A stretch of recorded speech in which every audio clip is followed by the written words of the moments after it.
Hi friends, welcome to my channel.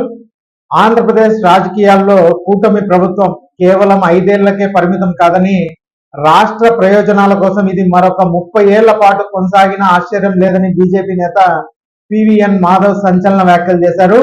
TV9 cross fire లో Jaganmohan Reddy arrest, కేంద్రం వైఖరి, అలాగే రాష్ట్ర అభివృద్ధిపై నెలకొన్న పలు సందేహాలకు తనదైన శైలిలో సమాధానం ఇచ్చారు. జగన్మోహన్ రెడ్డి తన హయాంలో చేసిన తప్పులకు జైలుకు వెళ్లాల్సిందేనని మాధవ్ స్పష్టం చేశారు. ఇక జగన్ ను బీజేపీ కాపాడుతోందన్న ఆరోపణలో వాస్తవం లేదు. ప్రస్తుతం లిక్కర్ స్కామ్ వంటి కేసుల్లో విచారణ దశల వారీగా సాగుతోంది.